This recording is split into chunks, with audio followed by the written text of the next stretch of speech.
दुनिया में हजारों परिवार हैं, एक नहीं, बहुत सारे। थोड़ा इको कम कर दो भैया, थोड़ा सा इको वाला। और उन परिवारों में जो श्रेष्ठ परिवार है उसे शिव परिवार कहा जाता है, जो सबसे श्रेष्ठ परिवार है। आखिर ऐसा क्यों है? राम के परिवार को बहुत श्रेष्ठ कहा जाता है, लेकिन जितनी श्रेष्ठता भूत भावन महादेव के परिवार की है, उतनी विशेषता किसी और परिवार की नहीं मिलती। धरती पे एक नहीं करोड़ों देवता हैं, और सभी देवी देवताओं के पूजन की अनेकों अनेकों व्यवस्थाएं, बड़े नियम, बड़ी विधियां हैं। और सभी देवी देवता अपने आप में सजे धजे मिलेंगे आपको। कुछ लोग राम को इष्ट मानते हैं, कुछ लोग कृष्ण को मानते हैं, कुछ गणपति को मानते हैं, लेकिन ये सब लोग अलग अलग भले ही सबको मानते हो, लेकिन ये सब लोग शिव को अवश्य मानते हैं। क्योंकि शिव ही एक ऐसे देवता हैं जो व्यक्ति के समापन में भी, समापन के समय उन्हीं की आवश्यकता होती है। शिव शब्द कहने पे उसमें छोटी की मंत्रा लगी है, शिव। प्रत्येक शब्द का अपना मतलब होता है, प्रत्येक मंत्रा का अपना मतलब होता है, प्रत्येक अक्षर का अपना मंत्र होता है। शिव में जो छोटी की मंत्रा लगी होती है, ये कोई और नहीं, ये जगदम्बा है। क्योंकि कोई भी देवता बिना शक्ति के अधूरा है। अगर उस जगदम्बा रूपी शक्ति को भगवान शिव के मंत्र से निकाल दिया जाए तो 100 बचता है। शंकर के ऊपर लगी हुई जो चंद्रमा की बिंदी है, ये गौरा है, ये जगदम्बा है। और उस बिंदु को निकाल दिया जाए तो शक्कर बचता है।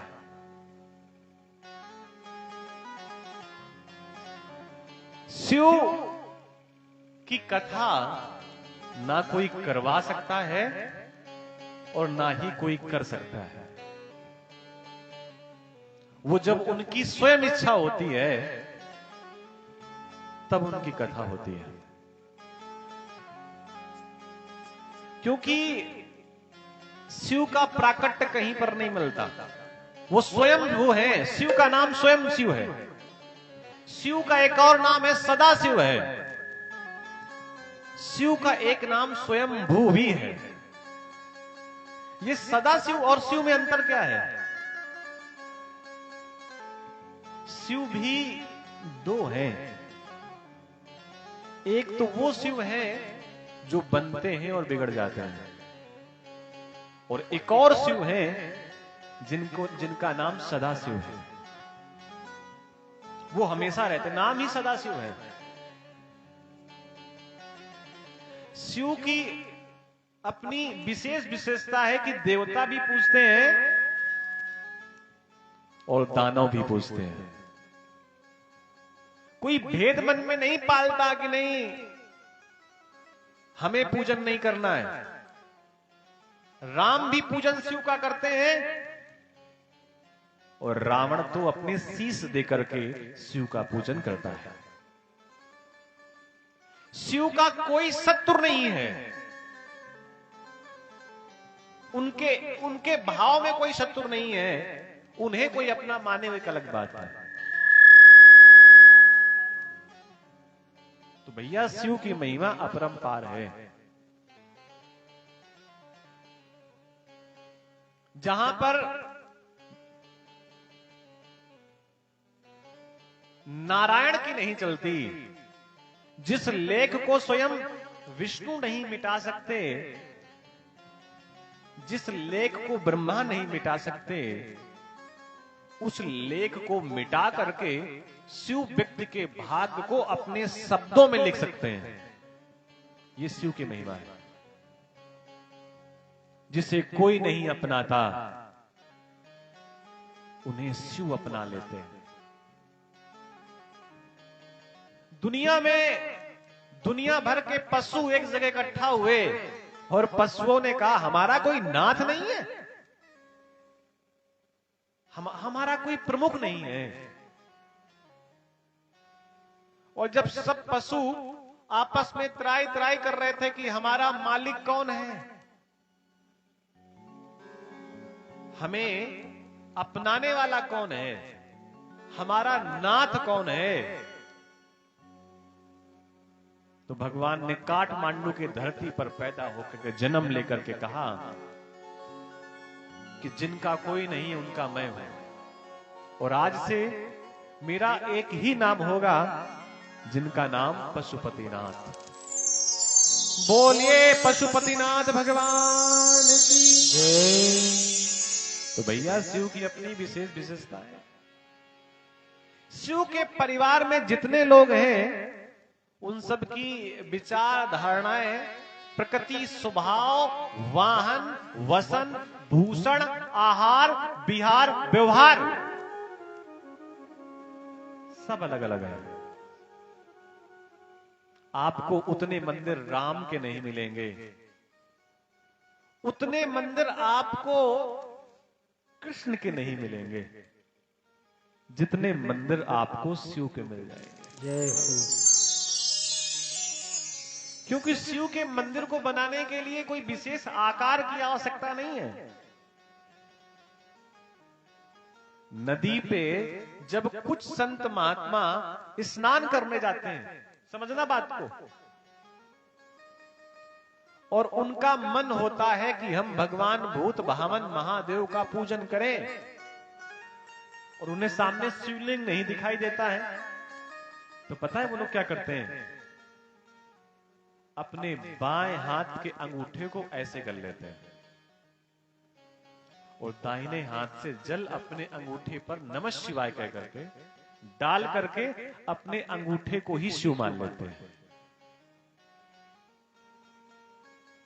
नमः शिवाय जो पंचाक्षरी शब्द है,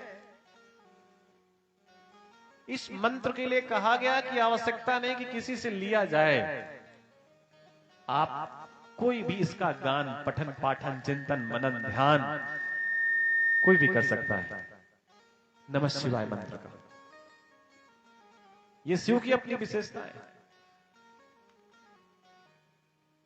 शिव के गले में लाखों मुंडों की माला है। कई कई मुंड आपको गले में भगवान शिव के मिलेंगे, आभूषण के रूप में, वसन के रूप में, माला के रूप में। ये है किसके?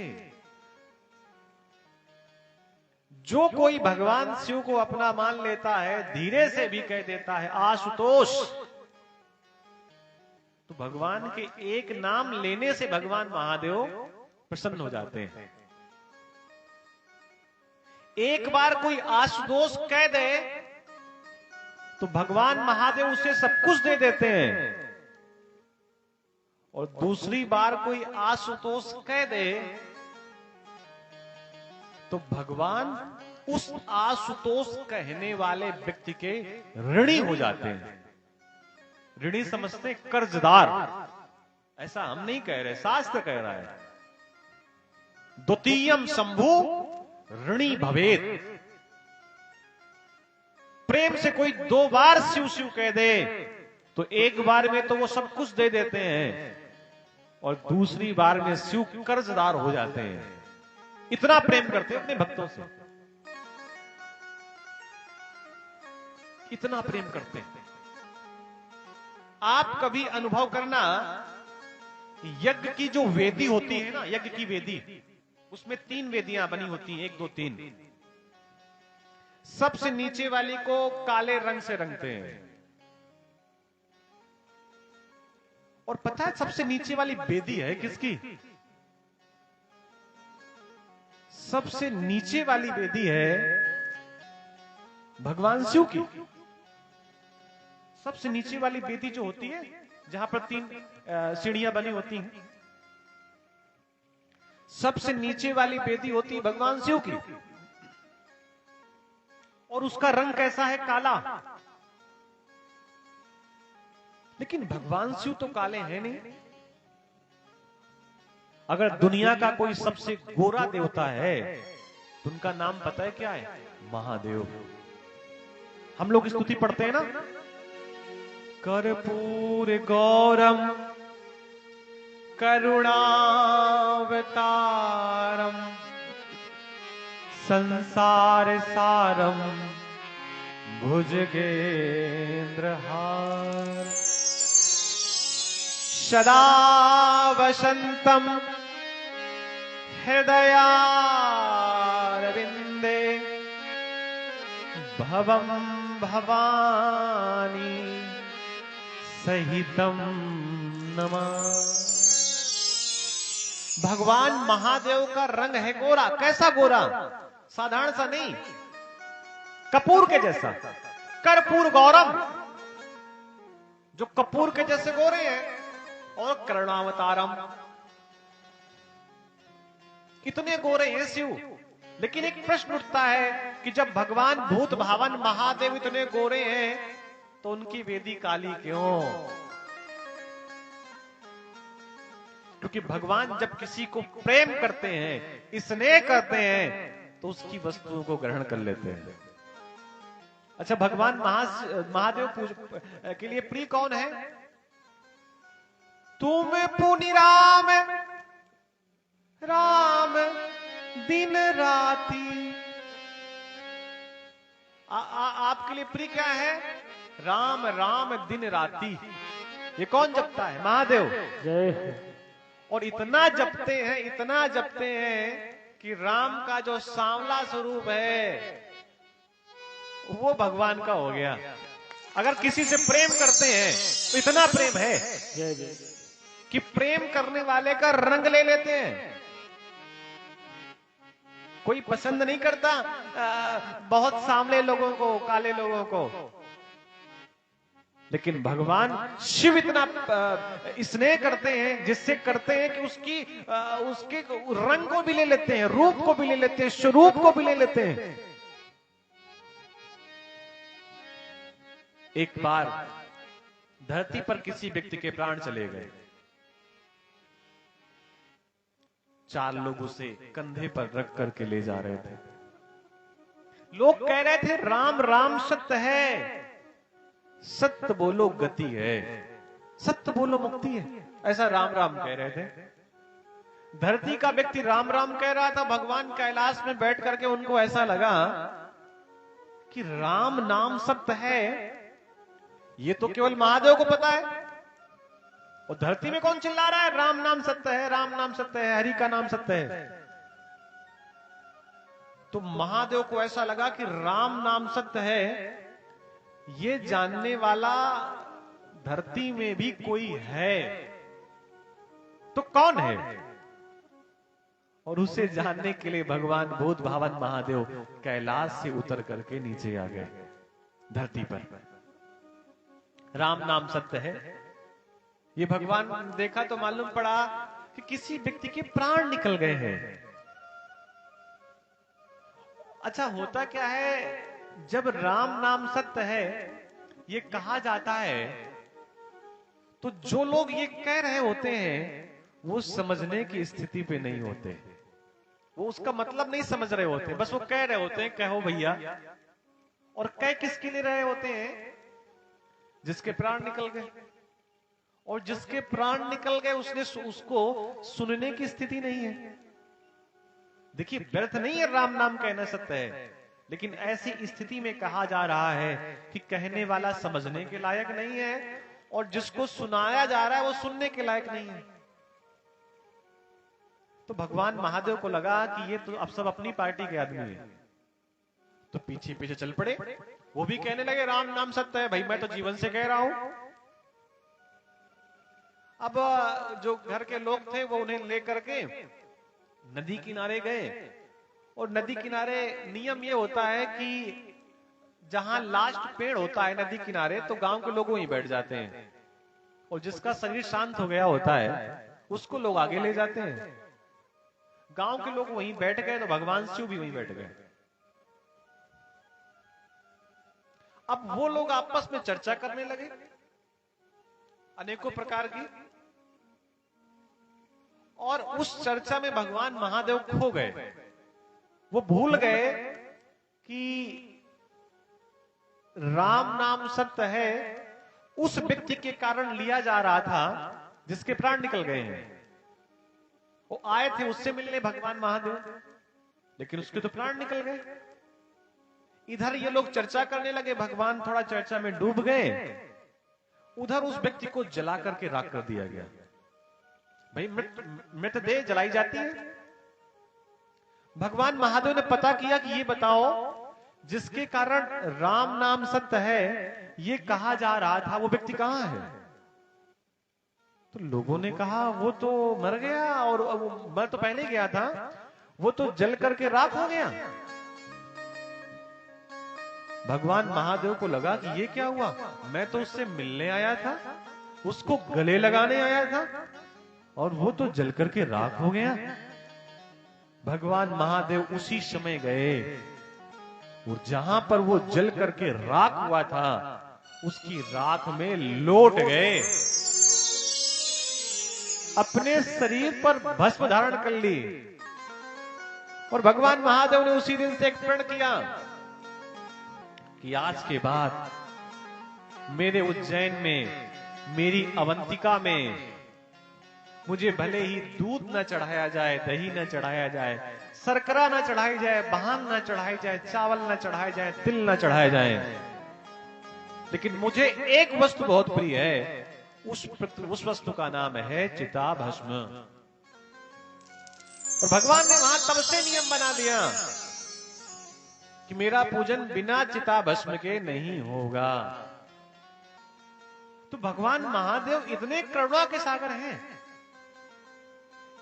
कि अगर किसी से स्नेह हो जाए तो भैया उसकी राख में भी लौटने में संकोच नहीं करते। आप ज्यादातर मंदिर देखेंगे भगवान शिव के कि वीराने में मंदिर होते हैं। भगवान शिव के परिवार के लोगों के बारे में चर्चा करें आप। संवाद कहते हैं बात करना। आप पुराणों में देखेंगे राम और सीता के बहुत ज्यादा संवाद नहीं है। राम और सीता के संवाद हो रहे थे कि उसी समय इंद्र का बेटा आकर के सीता के पैर में, माता सीता के पैर में चोंच मार करके चला गया। राम सीता के संवाद बहुत नहीं है। अच्छा, इसका मतलब क्या है? जैसे हम सब लोग कथा श्रवण करते हैं ना, तो कथा में एक बात कहते हैं, सूत जी ने ये कहा, सौनक जी ने ये कहा। कथा में आपको ये कम सुनने को मिलेगा, राम जी ने ये कहा, सीता जी ने ये कहा, क्योंकि संवाद किसके बीच में हुए हैं? सूत और सौनक के बीच में। राम और सीता के बीच में तो बहुत कम संवाद हुए हैं। राधा और कृष्ण के बीच में बहुत कम संवाद हुए हैं। अगर संवाद बहुत ज्यादा किसी के बीच में हुए हैं तो उनका नाम है शंकर पार्वती, शिव पार्वती। और उन संवाद में भगवान शिव ने किसी घर की बात नहीं बताई। जब भी कुछ कहा तो माता सीता को कथा ही सुनाई है, प्रेम में भी और अभाव में भी, क्योंकि जो कथा है ये प्रमुख है, बाकी तो सब व्यर्थ और व्यथा है। हम कथा में चलते रहेंगे, सुंदर सुंदर भजनों का भी आनंद लेंगे, और इतना अच्छा मौसम है और उस मौसम में सुंदर सुंदर फूलों की खुशबू भी आ रही है और हम लोग मधुबन में बैठे हैं। भाई ऐसा बगीचा कोई अलग से थोड़ी ना लगाएगा कि चारों तरफ हरितिमा हो।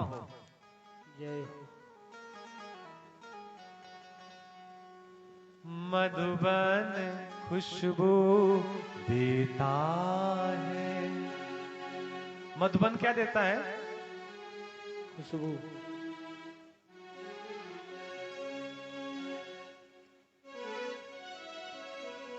भगवान शिव के परिवार में अभी एक वादंत वाले भैया थोड़ा सा पेट पूजा करने गए हैं, तो हम उसका भी आनंद लेते रहेंगे। शिव के परिवार की विशेष विशेषता समझिए। शिव के परिवार में किसी भी व्यक्ति में समानता नहीं मिलेगी आपको। आप उदाहरण देखिए, भगवान महादेव का वाहन नंदी और भगवान महादेव की पत्नी का वाहन सिंह। सिंह और नंदी क्या कभी एक साथ रह सकते हैं क्या जंगल में? आप कल्पना करिए, सिंह का प्रिय भोजन क्या है? नंदी, बैल। लेकिन एक ही परिवार में दोनों एक साथ रह रहे हैं। भगवान शिव के पास कौन है? भूत, और शरीर में लगी है बभूत। दोनों एक साथ है, किसी प्रकार का भेदभाव नहीं है। भगवान महादेव के गले में है हलाहल विष और माथे में है द्वितीया का अमृत युक्त चंद्रमा और सर में है गंगा। आग, पानी, विष, अमृत, ये सब एक साथ भगवान महादेव के हैं। गणपति का वाहन मूषक, चूहा, और भगवान महादेव के गले में क्या लिपटे हुए हैं? काले नाग, और दोनों एक साथ हैं। अगर कोई ऐसी स्थिति हो जाए कि भगवान शिव के गले का काला नाग गले से उतर करके नीचे आ जाए तो चूहा ऊपर चला जाएगा कि नहीं चला जाएगा? बोलो भाई। लेकिन ऐसा नहीं है। मयूर जब भी खाता है तो काला नाग ही खाता है, विषैला से विषैला। आप सोचो कि भगवान शिव के गले का हार अगर बाहर रख करके भगवान शिव स्नान करने चले जाए नदी में और उसी समय मयूर आ जाए, अब वापस भगवान शिव कहें हमारा हार कहां गया? और मयूर वाहन किसका है? कार्तिकेय जी का। भगवान गणपति की दो पत्नियां रिद्धि और सिद्धि, दोनों पत्नियों के अलग अलग पुत्र, शुभ और लाभ। और कार्तिकेय जी के पास ना उनका विवाह हुआ ना उनके बच्चे। आप समझिए, एक पत्नी के साथ व्यक्ति बड़ी कठिनता से जीवन बिता सकता है, और दो पत्नियां और दोनों के अलग अलग बच्चे, अलग अलग संतानें, लेकिन फिर भी कहीं आपको उनके बीच में मतभेद नहीं मिलेगा। तो ऐसा है क्यों? किसी भक्त ने भगवान शिव से पूछा कि इतनी विशेष विषमताओं के बाद भी आप अपने पूरे परिवार के साथ बड़ी प्रसन्नता से रहते हैं, आखिर इसका कारण क्या है? तो उसका एक ही कारण है, राम चरित सुनबे को रसिया, राम लखन सीता मन बसिया। रामचरित सुनने के वो बड़े प्रेमी हैं, और राम जी शिव जी का चरित्र सुनने के प्रेमी हैं। राम कथा और कृष्ण कथा तब होती है जब हनुमान जी महाराज या भगवान शिव जी चाहते हैं। लेकिन जब भगवान नारायण को कथा सुनने का मन होता है तो किसी भक्त के कान में कह देते हैं कि हमें शिव कथा सुननी है, हमें शिव पुराण सुनना है। तो जहां पर राम कथा होती है, कृष्ण कथा होती है, वहां के प्रमुख यजमान श्री हनुमान जी महाराज होते हैं। और जहां पर शिव कथा होती है वहां के प्रमुख श्रोता स्वयं राम जी होते हैं। हे सूत महाप्राज्ञ सर्व सिद्धांत वित प्रभो, आख्यायी में कथा सारम पुराणानाम विशेषतः। 88,000 ऋषि मुनि नैमिसारण तीर्थ में बैठे हुए हैं और उन ऋषियों का प्रतिनिधित्व कर रहे हैं सौनक जी महाराज। सौनक महाराज एक उच्च कोटि के ब्राह्मण हैं और कितने लोग इनके पीछे हैं? 88,000। बहुत बार मन में शंका होती है कि 88,000 की संख्या आखिर कैसे गिनी जा सकती है, कैसे पूरी हो सकती है। तो हमको लगता है कि यहां पर हम लोगों को ऐसा लगेगा 100 लोग बैठे हैं, लेकिन समझने का प्रयास करिए 100 लोग तो मनुष्य के रूप में बैठे हैं। बाकी जो 84 लाख योनियां हैं उनके भी तो जीव जंतु यहीं आसपास बैठे हैं ना। ऐसा तो नहीं है कि केवल हम ही लोग कथा सुन रहे हैं, बाकी लोग नहीं सुन रहे, सब लोग सुन रहे हैं। और कोई ये कह दे कि मनुष्य से ज्यादा कोई होशियार नहीं है, तो ऐसा नहीं है। गलत और सही का पता जानवरों को भी है कि गलत क्या है और सही क्या है। हाँ, मनुष्य को भले ही बहुत बार भ्रम हो जाता है कि गलत क्या है सही क्या है, लेकिन जितना पशुओं को पता है गलत क्या है सही क्या है, इतना मनुष्यों को देर में पता चलता है।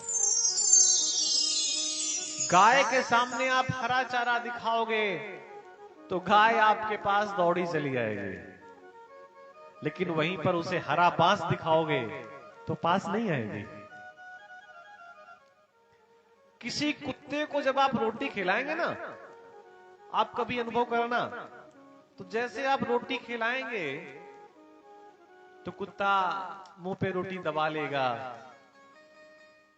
दबाने के बाद अपने पीछे के पैरों से खड़ा हो जाएगा और ऐसे समझिए कि अपने आगे के हाथों से आपको धन्यवाद देगा और फिर वहीं पर आपके सामने रोटी खाएगा, आपको चाटेगा, आपके आसपास घूमेगा और बिना कहे आपके घर की रखवाली भी करेगा। कब? जब अपने हाथ से रोटी खिलाओगे तब। लेकिन वही कुत्ता, वही श्वान अगर आपके घर से रोटी चुरा के लाया हो तो पता है कहां खाएगा? 2-3 घर छोड़ के दूर, आपके सामने नहीं खाएगा, पीछे जाकर के झाड़ी में छिप करके खाएगा। तो ये बात मैं इसलिए कह रहा था कि बहुत बार लोगों के मन में होता है कि वो क्या कथा सुन रहे होंगे। नहीं, सब कथा सुनते हैं और भगवान शिव की कथा, जिनके गण ही ऐसे ही हैं, किसी के मुख है किसी के मुख नहीं है। तो सौनक जी सूत जिसे कहते हैं कि हे सूत जी महाराज, कोई एक ऐसी कथा श्रवण करा दीजिए जिससे हमारा कल्याण हो जाए और बार बार हमें गर्भ के चक्कर में ना आना पड़े, बार बार हमें मां के उदर से जन्म लेना ना पड़े, ऐसी कथा सुना दीजिए। सौनक जी कहते हैं कि ऐसी तो एक ही कथा है जिस कथा का नाम शिव पुराण है।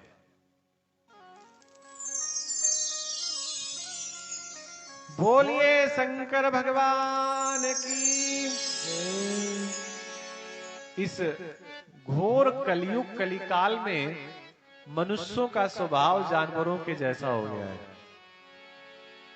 और शिव पुराण सुनने से, श्रवण करने से मनुष्य मनुष्य बन जाता है, ऐसी एक कथा कहती है।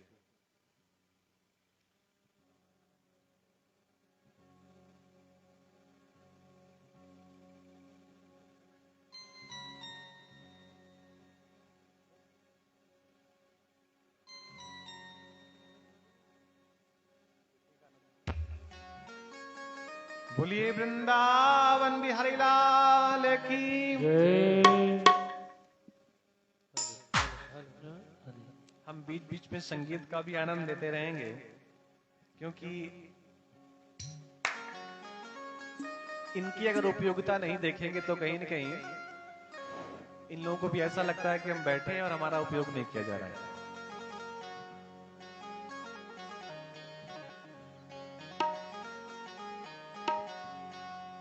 मधुबन खुशबू देता है, मधुबन खुशबू देता है, सागर सावन देता है, मधुबन खुशबू देता है।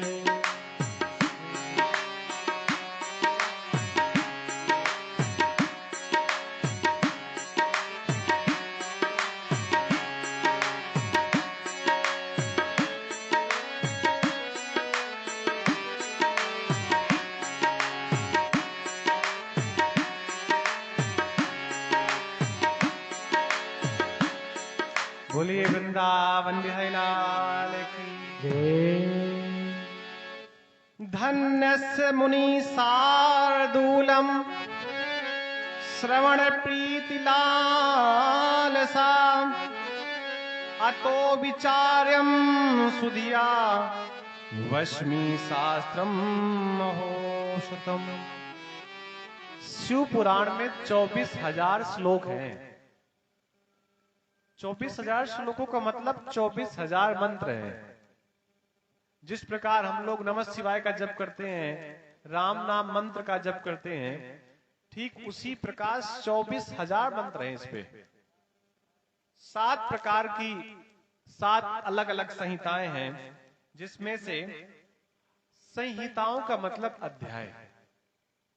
पहला अध्याय है विशेश्वर संहिता, दूसरा अध्याय है रुद्र संहिता, तीसरा है सतरुद्र संहिता, चौथा कोटि रुद्र संहिता, पांचवा उमा संहिता, छठा कैलाश संहिता और सातवां वायव्य संहिता। इस प्रकार 7 संहिताएं हैं, और प्रत्येक संहिता में एक एक, जैसे कैलाश संहिता, तो कैलाश की महानता उस संहिता में बताई गई। उमा संहिता, उमा की महानता बताई गई। उसके बाद जैसे रुद्र संहिता है, भगवान भूत भावन महादेव के रौद्र रूप की विशेषता बताई गई। इस प्रकार प्रत्येक स्कंद में कोई न कोई एक महात्म की अपनी विशेष कथा है। कथा कोई भी हो, कथा के प्रारंभ में हमें कथा के प्रति विश्वास हो जाए, इसके लिए भी कथा होती है। उदाहरण के रूप में जैसे भागवत कथा में गोकर्ण जी की कथा है, ठीक इसी प्रकार शिव महापुराण में एक देवराज नामक ब्राह्मण की कथा है। किरात नाम का एक नगर था, और उस नगर में देवराज नाम का एक ब्राह्मण रहता था। कथा में थोड़ा सा ऐसा भी बताया गया कि जो किरात नगर था,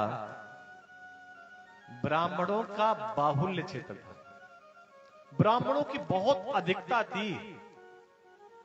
लेकिन वो जो ब्राह्मण थे वो केवल जाति के ही ब्राह्मण थे,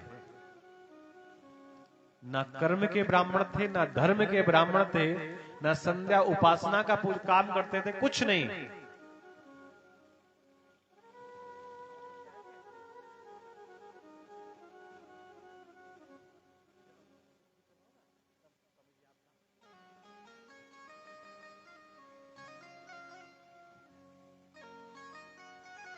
ब्राह्मण पथ भ्रष्ट थे। एक एक शब्द समझना, जरूरी नहीं कि पूरी कथा समझ में आए, जितना थोड़ा सा समझ में आए बहुत अच्छा है। पथ भ्रष्ट, पथ कहते हैं रास्ते को, और एक नहीं सारे के सारे ब्राह्मण, सब ब्राह्मण पथ भ्रष्ट थे। जिस रास्ते पर ब्राह्मणों को चलना चाहिए उस रास्ते पर नहीं चलते थे। अपने कर्मों को छोड़ करके बाकी सारे कर्म करते थे। या यूं समझिए, कोई भी ऐसा कुकर्म बाकी नहीं था जो ब्राह्मणों के द्वारा ना किया जाए। यहां तक कि बताया गया कि बाम हाथ से भोजन करते थे। अपनी संस्कृति में किसी के कोई एक आधा व्यक्ति हो जिसके वाम भाग की विशेषता हो, अन्यथा दाहिने हाथ से भोजन करने के लिए कहा गया। और हमारे घरों में तो यह भी होता है कि छोटा बच्चा अगर गलती से बाएं हाथ से खाना खाने लगे तो उसे डांट दिया जाता है कि दाहिने हाथ से खाना खाइए, ये अच्छा लक्षण नहीं है। ब्राह्मण होकर के वाम भाग से भोजन करते थे, वैश्यावृत्ति में लगे रहते थे। जुआ चोरी कोई ऐसा कर्म नहीं था जो वो ना करते हो। एक बात और, जहां के ब्राह्मण ऐसे हो वहां के बाकी जाति के लोग कैसे होंगे इतने से ही समझ जाइए। क्योंकि ब्राह्मण को विशेष उपाधियां परमात्मा की तरफ से प्राप्त हैं कि समाज का अगर कोई प्रतिनिधित्व कर सकता है तो वो ब्रह्म ही है। ब्रह्म का ज्ञान रखने वाला ब्राह्मण, उसको श्रेष्ठ बता दिया गया, मुखिया बता दिया गया कि आपको इतने श्रेष्ठ कर्म करने हैं कि लोग देख करके आप जैसा बनने का प्रयास करें। लेकिन वो उनके तो कर्म ही अलग थे। एक दिन वही ब्राह्मण नदी के किनारे गया और नदी में शोभावती नाम की एक वैश्या को देखा। वैश्या ने इनको देखा, देवराज को। देवराज धनवान था। वैश्या की नजर धन में ही पड़ती है। और एक बात कहें आपसे, थोड़ा सुनने में आपको अजीब लगेगा, आजकल वैश्यावृत्ति का युग हो गया है। वैश्या समझते किसे कहते हैं? जो अपने ओरिजिनल स्वरूप को छुपा करके अपने नकली स्वरूप को दिखाने का प्रयास करे, उसे वृत्ति कहते हैं। वृत्ति का मतलब कार्य। उदाहरण के रूप में, आप सुंदर नहीं हैं लेकिन फिर भी बहुत सुंदर दिखने का प्रयास करते हैं, इसका मतलब आपके अंदर वैश्यावृत्ति समाहित है। ये वैश्या शब्द बना कहां से? प्रत्येक शब्द का एक मतलब होता है।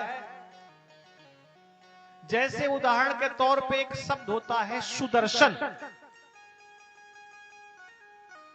लेकिन जैसे ही आप सुदर्शन का नाम लेंगे तो हमारे दिमाग में विचार आएगा भगवान कृष्ण के हाथ पे लगा हुआ चक्र। बोलो भाई, सुदर्शन का मतलब हम यही तो समझते हैं ना। लेकिन समझने का प्रयास करें, सुदर्शन का मतलब होता है जो देखने में अच्छा लगे। सुंदर, जो बाहर से देखने में सुंदर लगे, उसको भी सुदर्शन कह सकते हैं। तो जो अनेक प्रकार के पल पल में वेश बनाए और अपने आप को वैसा प्रकट करने का प्रयास करे जैसा वो है नहीं। अपने झूठे चरित्र को छुपा करके उसमें कुछ नया लीप पोत करके दिखाने का प्रयास करे, ऐसे कार्य को वृत्ति कहते हैं। क्या कहते हैं? वृत्ति। और इसी में जब वेश लग जाता है तो इसे वैश्यावृत्ति कह देते हैं। तो भैया ये कोई जरूरी नहीं है कि वैश्यावृत्ति का मतलब कोई नाचने गाने वाला। ये एक विचार है जो किसी के भी मन में आ सकता है और हमें इससे बचने का प्रयास करना चाहिए।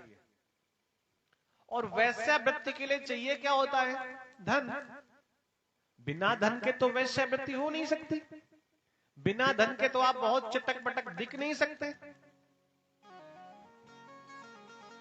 तो उस शोभावती नाम की वैश्या को चाहिए था धन और देवराज को चाहिए था शोभावती का तन। दोनों ने आपस में मैत्री कर ली, एक दूसरे के साथ रहने लगे और फिर लंबा समय ऐसे ही बीत गया इनका। मृत्यु के समय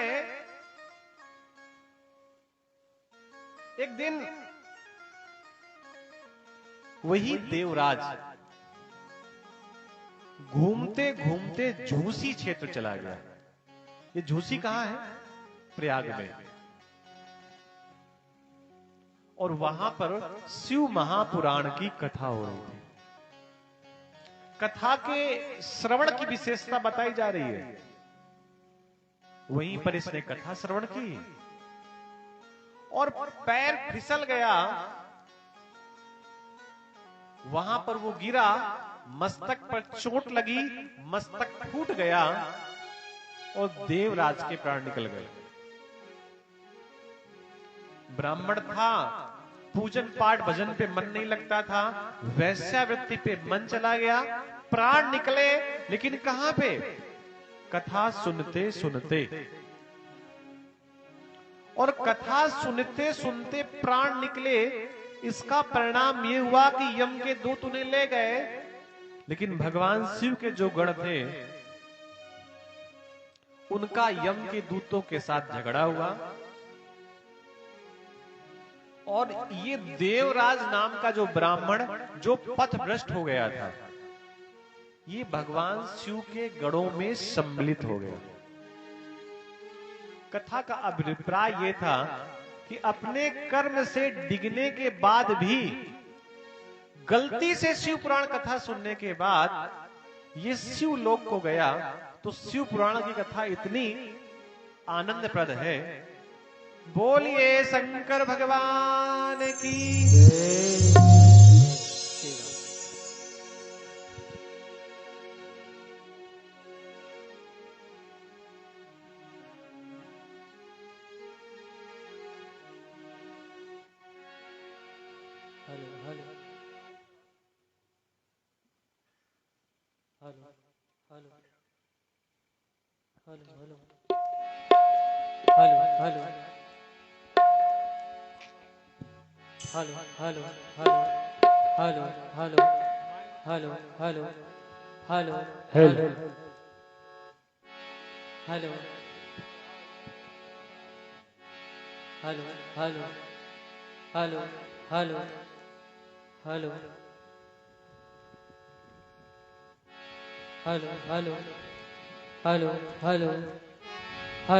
हेलो। बोलिए शंकर भगवान की जय। शिव शंकर डमरू वाले पड़ गया मेरे पाले। नंदी कह रहे हैं भगवान बाबा भोलेनाथ से, क्या कह रहे हैं? शिव शंकर डमरू वाले क्यों पड़ गया मेरे पाले। तुम्हें घुमा घुमा के भगवन मेरे पाँव में पड़ गए छाले। तुम्हें घुमा घुमा के भगवन मेरे पाँव में पड़ गए छाले। वो तूने सबको दिया पर मुझे न दिया, तूने सबको दिया पर मुझे न दिया, ये बोला ना दिया ना दिया ना दिया ना दिया ना दिया ना दिया ना दिया ना दिया ना दिया।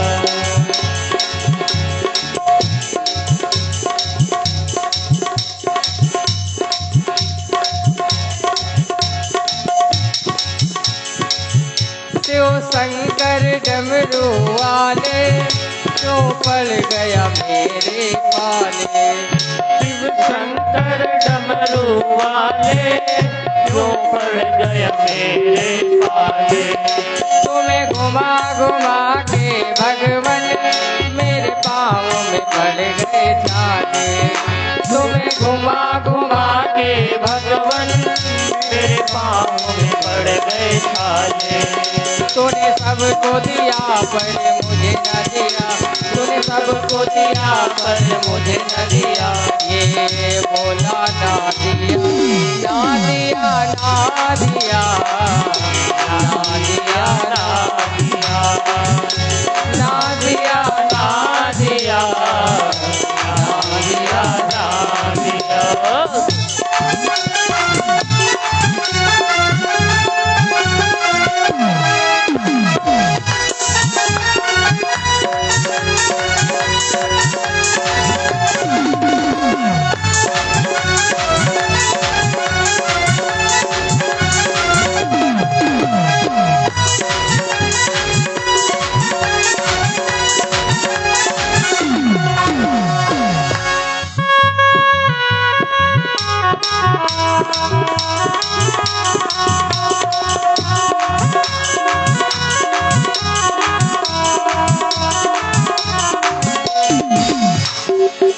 और क्या कह रहा है नादिया? क्या रावण को लंका दान दी, मुझको तो कुछ भी ना दिया, रावण को लंका दान दी, मुझको तो कुछ भी ना दिया, भस्मासुर को वर दिया, मुझको तो कुछ भी ना दिया, भस्मासुर को वर दिया, मुझको तो कुछ भी ना दिया। तेरी छाँव में पड़ा दिया मन का जला, तेरी छाँव में पड़ा दिया मन का जला, यूं बोला ना दिया ना दिया मेरा ना दिया ना दिया ना दिया मेरा ना दिया।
और भोले बाबा क्या कह रहे हैं नादिया से? सुन नादिया भोले भाले क्यों फिकर करे मेरे नाले, सुन नादिया भोले भाले क्यों फिकर करे मेरे नाले, तो मन में उसे मना ले और मन क्या हावर पाले, तो मन में उसे मना ले और मन का हावर पाले। तुझे सब कुछ दिया, तुझे सब कुछ किया, तुझे सब कुछ दिया, तुझे सब कुछ किया, नाम ना दिया ना दिया ना दिया ना दिया ना दिया ना दिया ना दिया नादिया नादिया नादिया तेरा नादिया ओम नमः शिवाय ओम नमः शिवाय हर हर भोले नमः शिवाय नमः शिवाय ओम नमः शिवाय हर हर भोले नमः शिवाय ओम नमः शिवाय ओम नमः शिवाय हर हर भोले नमः शिवाय नादिया नादिया तेरा नादिया नादिया नादिया तेरा नादिया बोले शंकर भगवान की जय हो। सूत सूत महाभाग सर्वज्ञो वसि महामते त्वत्प्रसादात् कृतार्थोऽहम् पुनः पुनः। सूत जी और शौनक जी में संवाद हुए।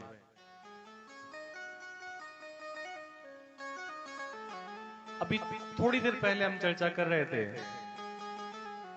कि राम और सीता, कृष्ण और राधा, इनमें संवाद नहीं मिलते। सूत जी और शौनक में संवाद मिलते हैं।